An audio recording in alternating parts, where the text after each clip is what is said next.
আগামীকাল জুলাই গণঅভ্যুত্থান স্মৃতি জাদুঘর উদ্বোধন করবেন প্রধানমন্ত্রী তারেক রহমান। এরপর ৬ আগস্ট থেকে সাধারণ দর্শনার্থীদের জন্য খুলে দেয়া হবে জাদুঘর, জানিয়েছেন সংস্কৃতি বিষয়ক মন্ত্রী নিতাই রায় চৌধুরী। জুলাই স্মৃতি জাদুঘরে আন্দোলনের আলোকচিত্র, ভিডিও, দলিল স্মারক ও শহীদ পরিবারের স্মৃতিচিহ্ন সংরক্ষিত থাকবে বলেও জানান মন্ত্রী।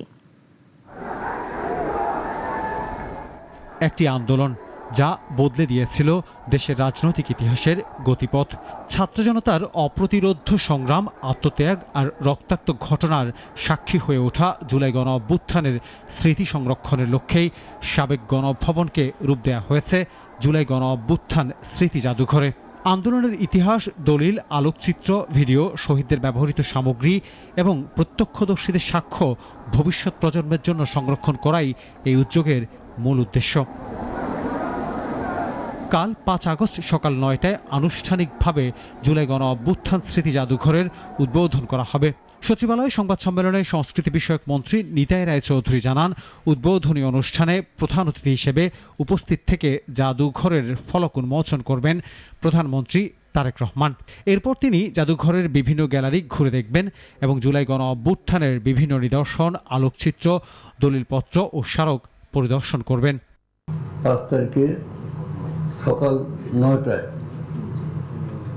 মাননীয় প্রধানমন্ত্রী তিনি প্রধান অতিথি হিসেবে জুলাই স্মৃতি জাদুঘর শুভ উদ্বোধন ঘোষণা করবেন।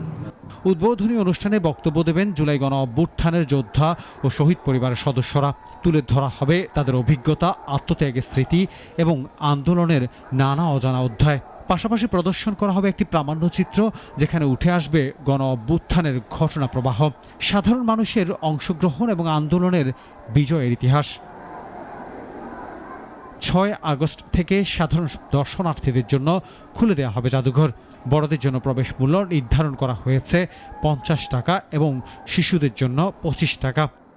গণমাধ্যম, তারপর প্রিন্টিং মিডিয়া, তারপর